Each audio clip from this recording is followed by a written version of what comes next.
The Philippine Superliga is brought to you by Petron Blaze. €100 for high-performance gasoline meets European fuel quality standard. From Petron, the only oil refinery in the Philippines. Let's send it over now to Ricky Flores. Now, I know she's been quiet lately, Noel, but the Petron team already put Mick Laborte on their wanted list, saying she was such a veteran in this game and she had so many tricks up her sleeve. In the last few minutes, though, despite this being a close game, she's also expressed importance in the team's service received. If you remember, this was also their problem last game. So let's see if Petron can adjust and take this set. Noel? Well, thank you very much, Ricky Flores, patrolling the sideline. Side now at 16. We were about to tell you the story earlier about Phil Kanglet and Melissa Going, who are now both in the back line.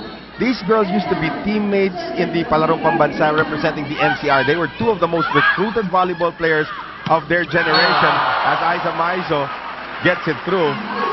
But again, they have been separated for 5 years because they went to two rival schools, and here they are playing together. A reunion of sorts. A reunion of sorts. And I was asking Melissa Going about that. She said she was so excited about that. I asked Phil Kanglet, saying it's going to erase all of those years. Oh yeah, definitely. Here's Morada now, and that block by So does not work. So Roxanne Pimentel cannot contain it. But at least, you know, Petron doing a good job in keeping this game close. We are tied. 17 all. Maneng Mercado, also one of the highly recruited high school players during her time. Of course, went to LaSalle. Sharp serve, fielded there by Tabaquero. Running attack, Roxanne Pimentel. And it is fielded by Peñano. Gumabaw, Kainglet gets to it. This buys enough time for Gohing. Free ball. Here is Saet now. Running attack. Mick turned back by Tabaquero. Sabi ni Mick, akin ulit. Oh, free ball nga binigay niya. Here's Di Maculangan. Back set. Good dig. Cher Peñano is there. Kainglet, this is a long rally. Tabaquero airborne. Off the block. Here's a net violation against who? Against Bingo Millonario.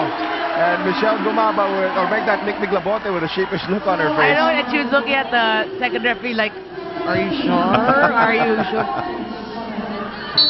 And that gives the lead back to the Blaze Spikers. Maizo, sharp serve. So sharp, Cher Peñano could not handle it.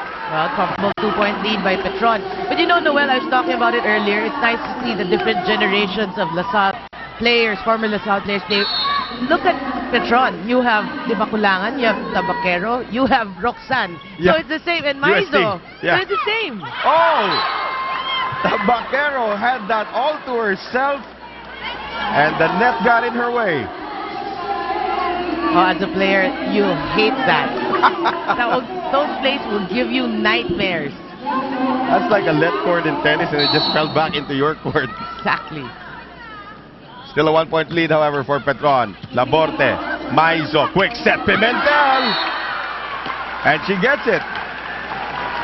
Mick couldn't stop it. I know, and you know, that's what Roxanne has to do. You know, Easy does it until she gets her timing. Just a soft angle. She could be the X factor in this game for Petron. 2-point lead for Petron. Tabaquero, Mercado, Saet, Morada, cross-court runner. How about that? And the hang time. Yep. Just a 1-point lead now for Petron. Makaila Irish Morada. Maizo. Dimac. Kainglet. Cross-court. Yes! She'll take it. It looked like a floater from our angle, but she'll take that. And Mercado didn't believe it was traveling that slow when she got to it. Exactly. 21-19. Timeout Ronald Dulay. All of a sudden, a resurgence from Petron. Go. Isang side out lang tayo. Pasa lang muna. Pasa lang muna tayo. Saka tayo atake. Okay, dalawa lang naman yan eh. Okay, diretso natin. Diretso tayo ulit. Diretso tayo ulit. Let's go. Sipagan mo lang, Ma'am Black. Kasi si Roxanne, nagra-running nga. Pero mababa. Hindi pa palo. Hindi pa palo. Gaganon lang mo lang. Kaya hindi mo kinakailangan talo ng mataas eh. Okay? Ang kabig ni Roxanne dito. Tugurin nyo na. Tugurin nyo na. That's easier said than done, Yeah. Coach Ronald, because you sort of still remember the vicious power of Roxanne Pimentel. That still sort of registers in the minds of the blockers nowadays. Exactly. You know, and she's at the back. Yeah, well, right now at least. They have to contend now with Ortiz in front. Which is actually pretty bad. Yeah, that's still a good front line right there. Here's Penetrante, turned back by Di Maculangan. How about that? And Petron looking good here in the second set. The entry of Roxanne Pimentel has sparked the Blaze Spikers as Geisa Yumang and April Jose return. 22-19. Petron up 3.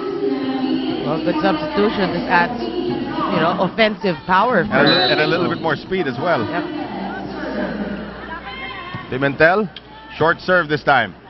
April Jose, Geisa Yumang off the block of Micah Ortiz. Instant offense. Yep. Geisa Yumang, former captain of the College of St. Benilde.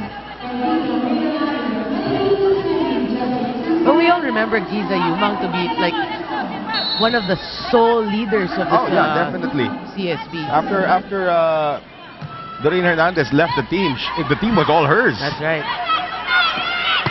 Here's Kainglet. Wow, again, Phil Kainglet. That is her talent, finding open spots on the floor and getting to it. That's right, and 23-20. That's, I guess, the best they've done so far here in this match. Nobody home. Yep.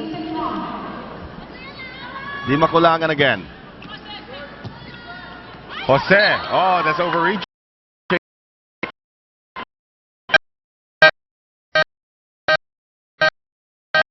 And we're going to have the veterans back. Labote back in. And Chisaet back in. Chisaet will try to serve them back. Remember, Chisaet has a multitude of aces already, about 4 in the game. But they'll need that from her Right. at this point in the second set. Oh, wow. That is unlikely. Now we have triple set point for Petron with Phil Kainglet to put it in play. Well, the entry of Phil Kainglet really spelled a lot of difference. San Pimentel going as well. Here's Tabaquero. And Tabaquero gives the second set to Petron. What a comeback for this Petron squad. 25-21. Angget Tabaquero redeeming herself from her hitting errors earlier. We're now tied at 1 set apiece. Looks like we're in for a long one in match number 10 of the Philippine Superliga. Third set when we return.